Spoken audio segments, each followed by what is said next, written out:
Norwegian spruce wuxuu noqday geedka kaliya ee taagan ee cagaaran ee aan caleemihiisii daadin. nabad saaxiibayaal meel walba aad joogtaan waxaan ahay Maariyo Xuseen oo alaabad uga barateen arrimaha ganacsiga iyo dhiirigelinta fadlan hadday tahay markii kugu horeysay muuqaalka like sar si walaalo badan u gaadho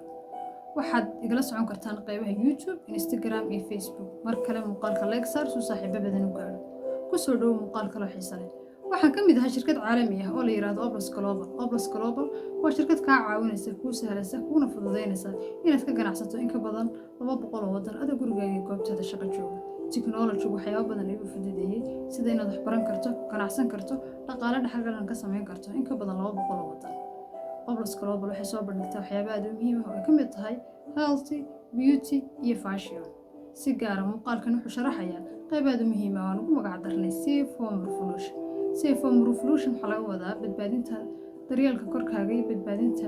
daryeelka caafimaadkaaga iyo badbaadinta gurigaaga inay tahay waxyaabo aad u muhiim ah badankii waa maqasheen waana aragteen goojo ama sharoobo la yiraahdo Fountain of Life caafimaadkaaga xal u tahay Fountain of Life waxaa laga sameeyay geed la yiraahdo Norwegian spruce oo ka baxa dalka Norway geedka waxaa la ogaaday waxyaabo badan inuu kaga duwan yahay geedadka kale sababtoo ah waxaa lagu magac daray wax la dhaho free disease wuxuu haystaa wax la dhaho lignaskaas oo ah antioxidants in wasakhda jirkaaga ku jirta inuu dibadda u soo saarayo sidoo kale inuu difaacaaga dhisayo wuxuu haystaa waxyaabo aad u muhiim ah oo ay ka mid tahay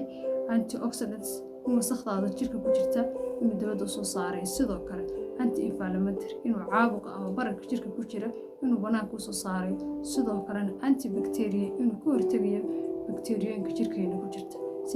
sida caadiga jirkeena waxa ku jirta bakteeriyooyin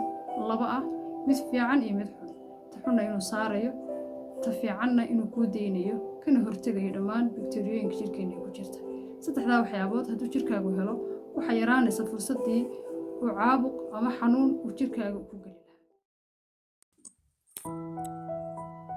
sidoo kale saan hore idinku soo sheegay Fountain of Life waxa laga sameeyay geed la yiraahdo Norwegian spruce geedka waxa la ogaaday wax isbedel inaanu ku dhicin xilliyada ay cimiladu isbedbedelayso sababtoo ah Norway waxa ka daa baraf aad u tiro badan barafkaas wuxuu saameyn ku yeeshaa geedaha kale lidkiisa Norwegian spruce wuxuu noqday geedka kaliya ee taagan ee cagaaran ee aan caleemihiisii daadin oo wax gabooba aanu ku dhicin sidoo kale waxaa la ogaaday sirta kaliya uu geedkan u leeyahay inuu si uu isdaaweeyo Fountain of Life korkana waa laga marsan karaa afkana waa laga qaadan karaa Fountain of Life waxaa la soo saaray 2018 bishii labaad feedback badan ay noo soo celiyeen dadkii aan ka iibinay ee macaamiishayada ahaa wax badan ayay u tareen sida inay xanuuno fara badan ay ka caawiso oo ay ka mid tahay macaanta dadka waxaa ka mid ahaa ayaday oo in badan qabtay xanuunka macaanka runtiina xanuunkaas ay muddo badan la xanuunsanayd waxayna qaadan jirtay kiniiniyadaas hadda ma qaadato 7 days markay isticmaalayso waxay ii sheegtay in ay macaanteedii ku noqotay normal haddana dareemaysa nafis sidoo kale waxay ka caawisay dhiikar ay muddo badan ay lahayd waxay ii sheegtay sidoo kalena in dhiikarkaas Ilaahay kaga caafiyay haddeerna ay dareemayso nafis iyo caafimaad fara badan waxa kale oo ka mid ahaa aniga oo dadkii isticmaalay Fountain of Life muddo haddeer waxaan isticmaalay sidoo kale waxay ka caawisay samboor oo aan inta badan kiniin u qaadan jiray hadda wax kiniin aan qaato ma jirto alxamdulillah rabbil caalamiin wax badan ayay ii tartay sidoo kale waxay iga caawisay in ironkayga ay kor u soo qaado alxamdulillah 7 days markaan isticmaalay wax tar fara badan ayaan ka dareemay waxa kale oo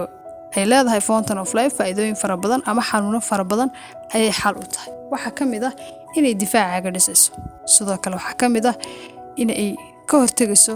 xanuunada sida dhiigkarka macaanta lafa xanuunka beer subaga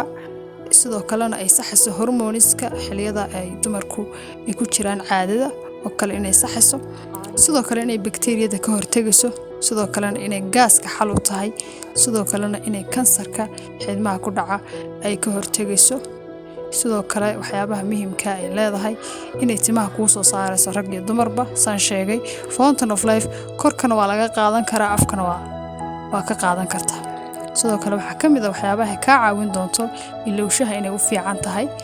ayay noo sheegeen dad badan oo isticmaalay dhanka dad badan oo iyaguna hurdada ay ku yaraatay markay isticmaaleen waxay noo sheegeen in markay isticmaalayeen Fountain of Life in ay hurdadoodii u siyaadisay runtiina ay hurdo la'aan badan muddo ay dareemayeen inay Fountain of Life xal u noqotay. Xanuunada iyo xanuuno kale fara badan ayay Fountain of Life ka caawinaysaa. Haddaba su'aasha ugu weyn aad isweydiinaysa ayaa ah haddaan xanuunadaas aad soo sheegtay aan qabin maxay ii taraysaa? Waxay kugu taraysaa in ay difaacaaga dhisayso. Fountain of Life waa hagaha hiiliyaha qof walba oo raba inuu caafimaadkiisa kor u qaado si dabiici ah ayay uga shaqeyn doontaa. Meel walba aad joogtid waa soo codsan kartaa. Qofkii fiidiyogan kula soo wadaaga fadlan la xiriir ila soco qaybta labaad ee Safe Home Revolution.